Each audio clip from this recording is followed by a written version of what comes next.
ಆಶೀರ್ವಚನ.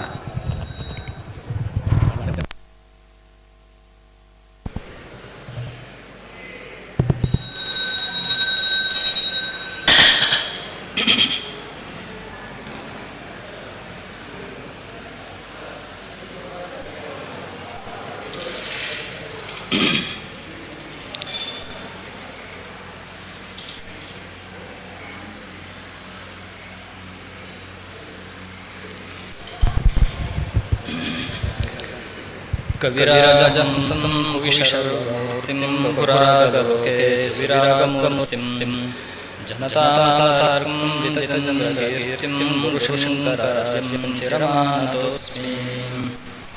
ಮಾತಾಮಹಮಹಾಶೈಲಂ ಹಸ್ತದಪಿತಾಮಹಂ ಕಾರಣಂ ಜಗತಾಂ ವಂದೇ ಕಠಾಪರಿವಾರಣಂ ಶ್ರುತಿಸ್ಮೃತಿಪುರಾಣಾನಾಂ ಆಲಯಂ ಕರುಣಾಲಯಂ ನಮಾಮಿ ಭಗವತ್ಪಾದಶಂಕರಂ ಲೋಕಶಂಕರಂ. ಪಿನಾಕಿ ಫಣಿಭಾವೇಂದುಸ್ಕಮಂದಾಕಿನೀತಾ ಪವರ್ಗರಚಿತಾ ಮೂರ್ತಿರಪವರ್ಗಪ್ರದಾಯಿನೇ.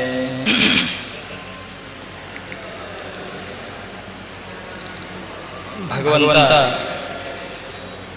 ಯಾವಾಗ ಧರ್ಮದ ಒಂದು ಗ್ಲಾನಿ ಉಂಟಾಗ್ತದೋ ಅವಾಗ ಅವತಾರವನ್ನು ಮಾಡ್ತಾರೆ. ಪರಿತ್ರಾಣಾಯ ಸಾಧೂನಾಂ ವಿನಾಶಾಯ ಚ ದುಷ್ಕೃತಾಂ ಧರ್ಮ ಸಂಸ್ಥಾಪನಾರ್ಥಾಯ ಸಂಭವಾಮಿ ಯುಗೇ ಯುಗೇ. ಶ್ರೀರಾಮಚಂದ್ರ ಒಂದು ಅವತಾರ ಆಗಿ ರಾವಣನ ಸಂಹಾರವನ್ನು ಮಾಡಿದರು. ಶ್ರೀಕೃಷ್ಣ ಪರಮಾತ್ಮ ಕಂಸನನ್ನ ಸಂಹಾರ ಮಾಡಲಿಕ್ಕೆ ಅವತಾರ ಮಾಡಿದರು. ಅದೇ ರೀತಿಯಾಗಿ ಶ್ರೀ ಮಾರ್ತಾಂಡ ಭೈರವನನ್ನು ಕೂಡ ಈ ಮಲ್ಲಾಸುರ ಮತ್ತು ಮಣಿಕಾಸುರನನ್ನು ಸಂಹಾರ ಮಾಡಲಿಕ್ಕೆ ಅವತಾರವನ್ನು ಮಾಡಿ ಈ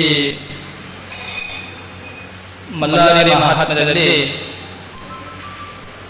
ಯಾವ ರೀತಿಯಾಗಿ ಈ ಮಾರ್ತಾಂಡ ಭೈರವನ ಅವತಾರ ಆಯಿತು ಮತ್ತು ಯಾವ ರೀತಿಯಾಗಿ ಸಂಹಾರ ಮಾಡಿದ ಸವಿಸ್ತಾರವಾಗಿ ಬರುತ್ತೆ. ಋಷಿಗಳೆಲ್ಲ ಯಜ್ಞಯಾಗಾದಿಗಳನ್ನ ಮಾಡ್ತಾ ಇದ್ರು.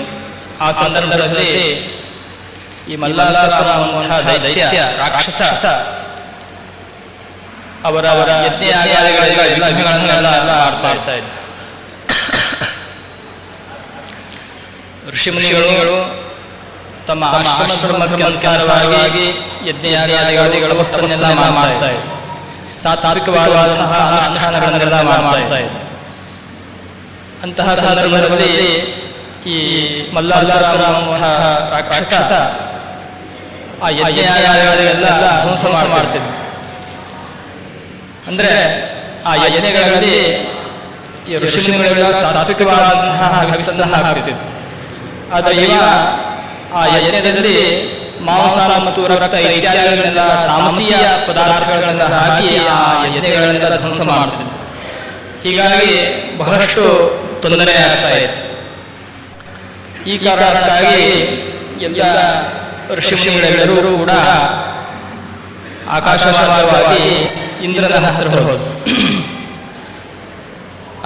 ಇಂದ್ರನಲ್ಲಿ ಪ್ರಾರ್ಥನೆಯನ್ನೆಲ್ಲ ಮಾಡಿಕೊಂಡು ಇಲ್ಲ ನನ್ನ ದೈತ್ಯದಿಂದ ಬಹಳಷ್ಟು ತ್ರಾಸಾಗುತ್ತದೆ ಅಂತ.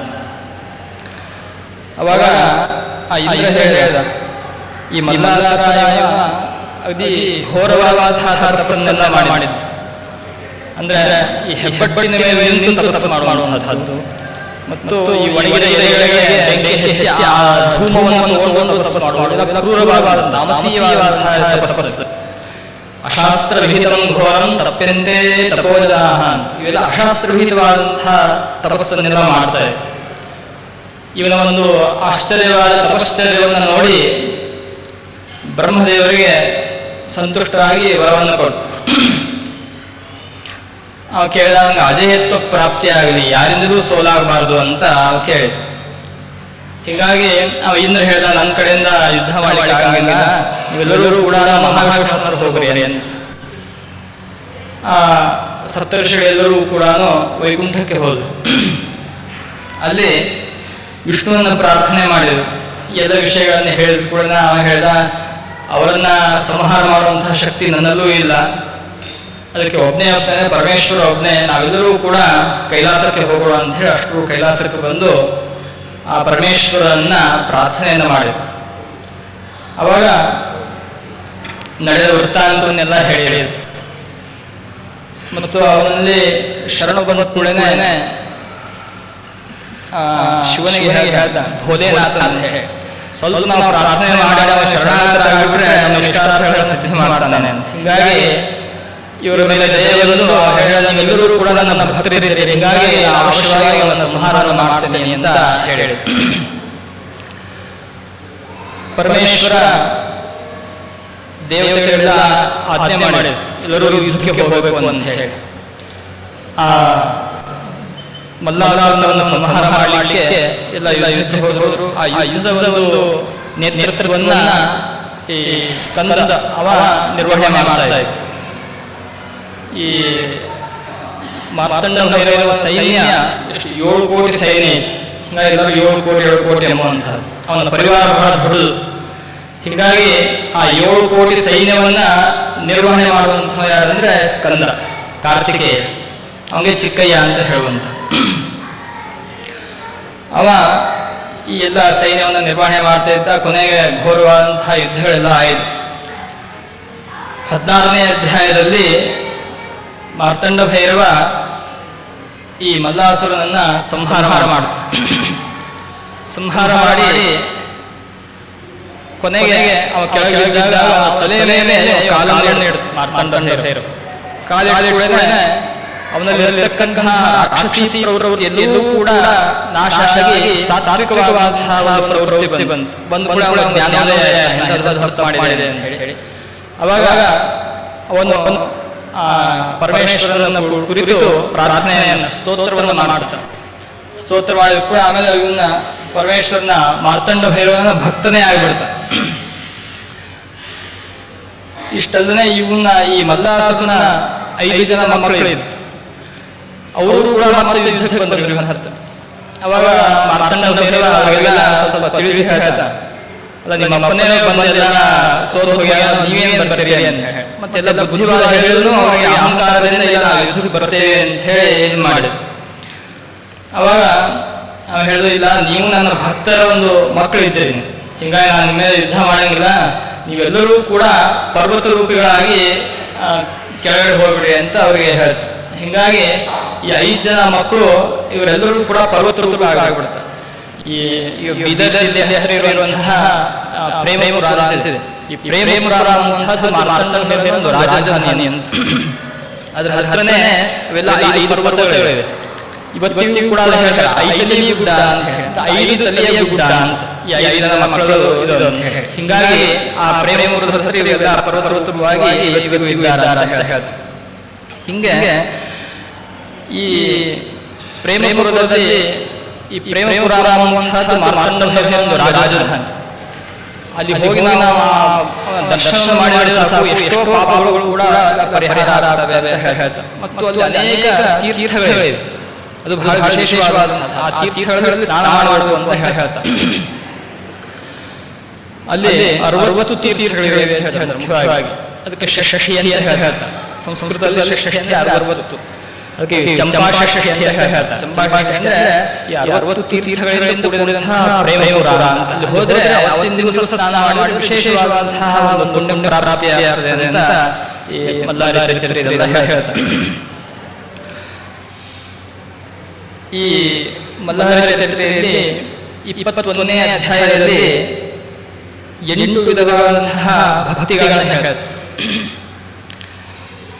ಈ 8 ವಿಧವಾದಂತಹ ಭಕ್ತಿಯಿಂದ ನಾನು ಯಾರು ಪೂಜೆ ಮಾಡ್ತಾರೋ ಅವರಿಗೆ ನಾನು ಸಂಪ್ರೀತನಾಗಿ ಅವರಿಗೆ ಅನುಗ್ರಹವನ್ನು ಮಾಡ್ತೇನೆ ಅಂತ ಅದರಲ್ಲಿ ಹೇಳಿದೆ.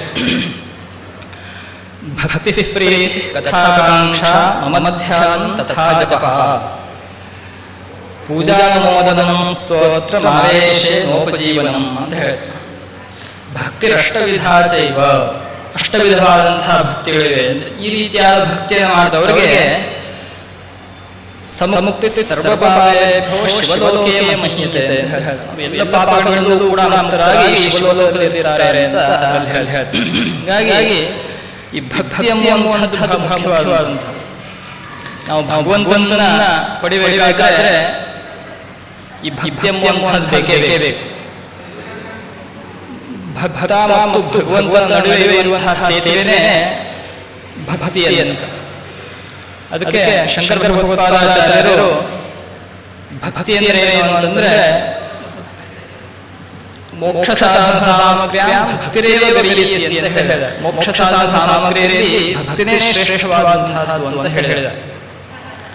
ಈ ಭಕ್ತಿ ಅಂತಂದ್ರೆ ಏನಂದ್ರೆ ನಾರದ ಭಕ್ತಿ ಸೂತ್ರದಲ್ಲಿ ಹೇಳಿದ ಸಾಚ ಪರಮ ಪ್ರೇಮ ರೂಪ ಅಂತ ಹೇಳ್ದ. ನಾವು ಭಗವಂತನನ್ನ ಪ್ರೇಮ ಮಾಡುವುದೇ ನಿಜವಾದಂತಹ ಭಕ್ತಿ ಅಂತ ಹೇಳ್ದ. ಅಲ್ಲಿ ಈ ಅಷ್ಟವಿಧದ ಭಕ್ತಿಯು ಕೂಡ ಮೊದಲೇ ಪ್ರೀತಿ ಅಂತ ಹೇಳಿದ.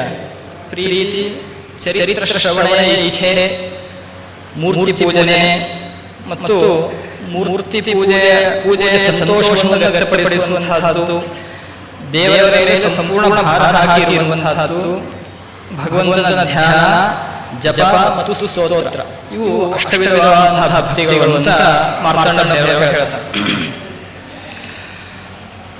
ಈ ಭಕ್ತಿ ಅಂದರೆ ಭಗವಂತನನ್ನ ನಾವು ಪ್ರೇಮ ಮಾಡುವಂತಹದ್ದು ಅಂತ ಹೇಳ್ತಾರೆ. ನಾವು ಭಾಗವತದಲ್ಲಿ ನೋಡ್ತೇವೆ, ದಶಮಸ್ಕಂದದಲ್ಲಿ ಬರ್ತದೆ. ಅಲ್ಲಿ ಅಹಂ ಭಕ್ತಪರಾಧೀನ ಅಂತ ಹೇಳ್ತಾರೆ. ಭಗವಂತ ಭಕ್ತರ ಅಧೀನ ಅಂತ ಹೇಳ್ತಾರೆ. ಭಕ್ತ್ಯಾ ತುಷ್ಯತಿ ಮಾಧವ ಅಂತ ಹೇಳ್ತಾರೆ. ಅಂದ್ರೆ ಭಕ್ತಿಯಿಂದ ಮಾಧವ ಸಂತುಷ್ಟನಾಗ್ತಾನೆ ಅಂತ ಹೇಳ. ವೃಂದಾವನದಲ್ಲಿ ಗೋಪಿಕೆಯರು ಈ ಕೃಷ್ಣನ ವಿರಹದಿಂದ ಬಹಳ ಅವನ ಭಕ್ತಿಯನ್ನು ಮಾಡಿ ಮಾಡಿ ಬಹಳ ಇದಾಗಿರುತ್ತೆ. ಅವಾಗ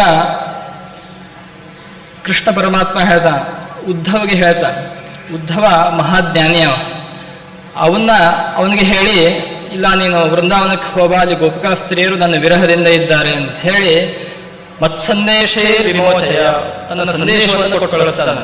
ಯಾಕಂದ್ರೆ ಬಹಳ ದೊಡ್ಡ ಜ್ಞಾನಿಯರ ನಿನ್ನ ವಿದ್ವತ್ತನ, ನಿನ್ನ ಪಾಂಡಿತ್ಯನ ಅವರನ್ನು ಪ್ರದರ್ಶನ ಮಾಡಲಿಕ್ಕೆ ಕೂಡ ಅವ್ರಿಗೆ ಅವ್ರ ಭಕ್ತಿ ಇಲ್ಲದೆ ಗೊತ್ತು ಅಂತ ಹೇಳ್ತಾರೆ. ಗಚ್ಚೋದ್ಧವ ವ್ರಜಂ ಸೌಮ್ಯ ಪಿತ್ರೋನ್ನ ಪ್ರೀತಿಮಾವಹ ಗೋಪೀನಾಂ ಮದ್ಯೋಗಾದಿ ಮತ್ಸಂದೇಶೇ ವಿಮೋಚಯ ಅಂತ ಹೇಳ್ತಾರೆ. ಅಲ್ಲಿ ಈ ಉದ್ಧವ ಹೋಗಿ ಆ ಗೋಪಿಯರನ್ನು ನೋಡಿದ ಕೂಡ ಅವರ ಭಕ್ತಿಯ ಪರವಶೆಯನ್ನು ನೋಡಿ ಬಹಳ ಆಶ್ಚರ್ಯ ಆಗ್ತದೆ. ಅವರು ಕೃಷ್ಣನ ಭಕ್ತಿ ಎಷ್ಟು ಮಾಡ್ತಿದ್ರು ಅಂತಂದ್ರೆ, ಮನೆಯೊಳಗೆಲ್ಲ ಅವರು ಅಡಿಗೆ ಮಾಡುವಂತಹ ಸಂದರ್ಭದಲ್ಲಿ ಸಾರಿಗೆ ಉಪ್ಪು ಹಾಕೋದು, ಸಕ್ಕರೆ ಹಾಕೋದು ಅಥವಾ ಪಾಯಸಕ್ಕೆ ಉಪ್ಪು ಹಾಕೋದು, ಹೀಗೆಲ್ಲ ಮಾಡ್ತಿದ್ದಾರೆ. ಯಾಕಂದ್ರೆ ಯಾವಾಗಲೂ ಆ ಕೃಷ್ಣನ ಅನುಸಂಧಾನದೊಳಗನೆ ಇರ್ತಿತ್ತು, ಕೃಷ್ಣ ಭಕ್ತಿಯೊಳಗನೆ ಇರ್ತಿತ್ತು. ಹೀಗಾಗಿ ಎಲ್ಲ ಗಂಡನ ಸಕ್ಕರೆಯನ್ನೆಲ್ಲ ಬಯಸ್ಕೋತಿದ್ರಂತವರೆಲ್ಲ. ಅದಕ್ಕೆ ಅವರೆಲ್ಲರೂ ಕೂಡ ಒಮ್ಮೆ ಯಮುನಾ ನದಿ ತೀರದಲ್ಲಿ ಯೋಗಾಭ್ಯಾಸ ಮಾಡಲಿಕ್ಕೆ ಕೂತಿದ್ರಂತೆ. ಅವಾಗ ನಾರದರು ಹೋಗಬೇಕಾದ್ರೆ ಕೇಳಿದ್ರು, ಏನ್ ಮಾಡ್ಲಿಕ್ಕೆ ನೀವೆಲ್ಲ ಅಂತ ಗೋಪಿಕಾ ಸ್ತ್ರೀಯರು. ಇಲ್ಲ ಯೋಗಾಭ್ಯಾಸ ಮಾಡ್ಲಿಕ್ಕೆ, ಯೋಗಾಭ್ಯಾಸ ಮಾಡೋದ್ರಿಂದ ಮನಸ್ಸನ್ನ ನಿಗ್ರಹ ಆಗ್ತದೆ ಅಂತ, ಯೋಗ ಚಿತ್ತವೃತ್ತಿ ನಿರೋಧ ಅಂತ ಹೇಳ್ತಾರೆ. ಅದಕ್ಕೆ ನಾವು ಯೋಗಾಭ್ಯಾಸ ಮಾಡ್ಲಿಕ್ಕೆ ಎದಕ್ಕಂದ್ರೆ ಹಿಂಗೆಲ್ಲ ಮನೆಯೊಳಗೆ ಆಗಿರ್ತದ, ನಾವು ಗಂಡದ ಕಡೆಯಿಂದ ಬಯಸ್ಕೊಳಿಕತ್ತೀವಿ. ಅದಕ್ಕೆ ಆ ಕೃಷ್ಣನ ಮೇಲೆ ಇರ್ತಕ್ಕಂತಹ ಮನಸ್ಸನ್ನು ತೆಗೆದು ಈ ಪ್ರಪಂಚದೊಳಗೆ ಇಡ್ಲಿಕ್ಕೆ ನಾವೆಲ್ಲ ಯೋಗಾಭ್ಯಾಸ ಮಾಡ್ಲಿಕ್ಕತ್ತೇವೆ ಅಂತ ಹೇಳಿ, ಅಷ್ಟು ಅವರ ಭಕ್ತಿಯ ಪಾರಮ್ಯ ಇತ್ತು ಅಂತ ಗೊತ್ತಾಗ್ತದೆ. ಅಲ್ಲಿ ನೋಡಿ ಉದ್ಧವ ಅದು ಹೇಳ್ದ, ಆಸಾಮಹೋ ಚರಣರೇಜು ಋಷಾಮಹಂ ಸ್ಯಾಂ ವೃಂದಾವನೇ ಕಿಮಪಿ ಗುಲ್ಮ ಲತೌಷಧೀನಾಂ ಅಂತ ಹೇಳ್ದ. ಈ ವೃಂದಾವನದಲ್ಲಿ ಈ ಗೋಪಿಯರ ಒಂದು ಚರಣ ಧೂಳಿ ನನ್ನ ಮೇಲೆ ಬಿದ್ದರೂ ಸಾಕು, ನಾವು ಉದ್ಧಾರ ಹೋಗ್ತೀನಿ ಅಂತ ಹೇಳ್ತಾರೆ. ಈ ವೃಂದಾವನದ ಒಂದು ಗಿಡ ಬಳ್ಳಿ ಆದರೂ ಸಾಕು, ನನ್ನ ಜನ್ಮ ಸಾರ್ಥಕ ಆಗ್ತದೆ ಅಂತ ಈ ಉದ್ಧವ ಹೇಳ್ತ. ಅಂದ್ರೆ ಅಷ್ಟು ಆ ಭಕ್ತಿಯ ಪಾರಮ್ಯ ಎಂಬುವಂತಹದ್ದು ಅವರಲ್ಲಿ ಕಂಡು ಬರ್ತದೆ ನಮಗೆ. ಅಹಂ ಭಕ್ತಪರಾಧೀನ ಅಂತ ಹೇಳಿದ, ಭಕ್ತರ ಅಧೀನ ಆಗಿರ್ತಾನೆ ಅಂತ ಹೇಳ್ದ ಪರಮಾತ್ಮ. ನಾವು ಯಾವ ರೀತಿಯಾಗಿ ಯಾತ್ರೆಯನ್ನು ಮಾಡ್ತೇವೋ ಭಗವಂತನ ದರ್ಶನಕ್ಕಾಗಿ, ಹಾಗೆ ಭಗವಂತನೂ ಕೂಡ ಯಾತ್ರೆಯನ್ನು ಮಾಡ್ತಾನೆ. ಯಾಕಂದ್ರೆ ಭಕ್ತರ ಉದ್ಧಾರಕ್ಕಾಗಿ, ಭಕ್ತರಿಗೆ ದರ್ಶನ ಕೊಡ್ಲಿಕ್ಕೆ ಭಗವಂತನು ಯಾತ್ರಾ ಮಾಡ್ತಾನೆ. ನಾವು ರಾಮಾಯಣದಲ್ಲಿ ನೋಡ್ತೇವೆ, ಶಬರಿ ರಾಮನಿಗಾಗಿ ಕಾಯ್ತಾ ಇದ್ದ. ಹೀಗಾಗಿ ಸಾಕ್ಷಾತ್ ಶ್ರೀರಾಮಚಂದ್ರನೇ ಶಬರಿ ಹತ್ರ ಬಂದು ಅವಳಿಗೆ ಅನುಗ್ರಹವನ್ನು ಮಾಡಿ ದರ್ಶನವನ್ನು ಕೊಟ್ಟು, ಅದೇ ರೀತಿಯಾಗಿ ಪಾಂಡುರಂಗ ಪುಂಡರೀಕನ ಮನೆಗೆ ಹೋದ. ಈಗ ನಾವು ಬರೋ ತಡ ಕೂಡ ಈ ಪಾಂಡುರಂಗನಿಗೆ ಸಹನೆ ಮಾಡ್ಕೊಳ್ಳಿಕ್ಕೆ ಯಾಕೆ ನೀವು ಬರಲಿಲ್ಲ ಅಂತ ಹೇಳಿ. ಹೀಗಾಗಿ ಸ್ವತಃ ಪಾಂಡುರಂಗನೇ ಆ ಪುಂಡರೀಕನ ಮನೆಗೆ ಹೋದ ಕೂಡ ಆ ಪುಂಡರೀಕ ತಂದೆ ತಾಯಿ ಸೇವೆ ಮಾಡ್ತಾ ಇದ್ದ. ಬಂದ್ರು ಇಲ್ಲ, ನಾ ತಂದೆ ತಾಯಿ ಸೇವೆ ಮಾಡಿಕತ್ತಿ ಅನ್ಕಾನಿ ಅಲ್ಲೇ ನಿಲ್ಲು ಅಂತ ಹೇಳಿ ಒಂದು ಇಟ್ಟಂಗಿಯನ್ನು ಒಯ್ತಾನ. ಅದ್ರ ಮೇಲೆ ಹಂಗೆ ನಿಲ್ತಾನ ಕಾಯ್ಕೋತ. ಭಾಳ ತನಕ ನಿಂತು ಹಂಗೂ ಬೇಸರ ಬಂದು ಕೈ ಹಿಂಗೆ ಇಟ್ಕೊಂಡು ಹಂಗೆ ನಿಂತು ಬಿಟ್ಟಿದ್ದಾನೆ ಪಾಂಡುರಂಗ. ಅಂದ್ರೆ ಆ ಭಕ್ತಿಯ ಒಂದು ಶಕ್ತಿ ಎಷ್ಟು ಅನ್ನುವಂಥದ್ದು ಗೊತ್ತಾಗುತ್ತೆ. ಅಂದ್ರೆ ಆ ಭಕ್ತಿಯ ಮಹಾತ್ಮನೇ ಅಷ್ಟಿರೋದು. ಹೀಗಾಗಿ ಭಗವಂತನೇ ಯಾತ್ರೆಯನ್ನು ಮಾಡಿ ಭಕ್ತರ ಅನುಗ್ರಹಕ್ಕೆ ಇದು ಮಾಡ್ತಾನೆ. ಅದೇ ರೀತಿಯಾಗಿ ಇವತ್ತಿನ ದಿವಸವೂ ಕೂಡ ಆ ಮಾರ್ತಾಂಡ ಭೈರವ ಆ ಸ್ವಾಮಿ ದೇವರ ರೂಪದಿಂದ ಯಾತ್ರೆಯನ್ನು ಮಾಡಿ ಇವತ್ತಿನ ದಿವಸ ಬೆಂಗಳೂರಿಗೆ ಬಂದು ಎಲ್ಲ ಭಕ್ತರನ್ನ ಅನುಗ್ರಹ ಮಾಡಲಿಕ್ಕೆ ಇಲ್ಲಿಗೆ ಬಂದಿದ್ದಾರೆ ಅಂತ ಹೇಳ್ಬೋದು. ಈ ಸ್ವಾಮಿಯ ದರ್ಶನ ಪಡೆಯಲಿಕ್ಕೂ ಕೂಡ ಒಂದು ಭಾಗ್ಯವೇ ಬೇಕು. ಜನ್ಮಾಂತರ ಸಂಸ್ಕಾರ ಪುಣ್ಯ ವಿಶೇಷ ಇದ್ರೆ ಮಾತ್ರ ಇಂತಹ ಕಾರ್ಯಕ್ರಮಗಳಲ್ಲಿ ಭಾಗವಹಿಸಬೇಕಾಗ್ತದೆ. ಈ ಒಂದು ಎಲ್ಲ ಕಾರ್ಯಕ್ರಮವನ್ನು ಮಾಡಿ ಕಾರ್ಯಕ್ರಮದ ಉದ್ದೇಶ ಏನು ಅಂತಂದ್ರೆ ಆ ಭಗವಂತನ ಒಂದು ಅನುಗ್ರಹ ಎಲ್ಲರಿಗೂ ಆಗಲಿ ಅಂತ. ಕೆಲವೊಂದಿಷ್ಟು ಈ ಲೌಕಿಕ ಉದ್ದೇಶವೇ ಇರುತ್ತೆ, ಅವು ಬೇರೆ ಬೇರೆನೇ ಇರುತ್ತೆ. ವಿನೋದವಾಗಿ ಹೇಳ್ಬೇಕಂದ್ರೆ, ಒಂದು ಊರೊಳಗೆ ಒಬ್ರು ಗಂಡ ಹೆಂಡತಿ ಇದ್ರು. ಗಂಡ ಆಫೀಸಿಗೆ ಹೋಗ್ತಾ ಇದ್ದ, ಅವನು ಖರ್ಚಿಪ್ ಸಿಕ್ಕಿದ್ದಿಲ್ಲ, ನೀವು ಹುಡುಕ್ತಾ ಇದ್ದ. ಅವಾಗ ಹೆಂಡತಿ ಹೇಳೋದು, ನೀವು ಆಫೀಸಿಗೆ ಹೋಗ್ಬರ್ರಿ, ನಾನು ಹುಡುಕಿ ಇಟ್ಟಿರ್ತೇನೆ ಅಂತ ಹೇಳಿ. ಅವಾಗ ಹೋಗಿ ಸಾಯಂಕಾಲ ಬಂದು ಕೂಡ ಅವಾಗ ಹೀಗಾಗಿ ಪೇಟೆ ಬರ್ಲಿಕ್ಕೆ ಅಂತ ಆಯ್ತು. ಇಬ್ರು ಗಾಡಿ ಮೇಲೆ ಹೋಗ್ತಾನೆ. ಅವಾಗ ಅಲ್ಲಿ ಪೇಟೆ ಹೋದಾಗ ಹೇಳ್ದ, ಎಷ್ಟು ಸೀರೆ ಅಂಗಡಿ ಮುಂದೆ ಹೆಸರಿ ಅಂತ ಗಾಡಿ ಅದು ನೋಡ್ಕೊಂಡು ಗಂಡ ಇಲ್ಲಿ. ಅವಾಗ ಕೇಳ್ತಾನ, ಖರ್ಚು ಬೇಕಾಗಿದೆ ಅವಾಗ ಇವತ್ತ ಪೇಪರ್ ಅಡ್ವರ್ಟೈಸ್ಮೆಂಟ್ ಬಂದಿತ್ತು, ಒಂದು ರೇಷ್ಮೆ ಸೀರೆ ತಗೊಂಡ್ರೆ ಫ್ರೀ ಬರ್ತಾವ ಅಂತ ಹೇಳಿ.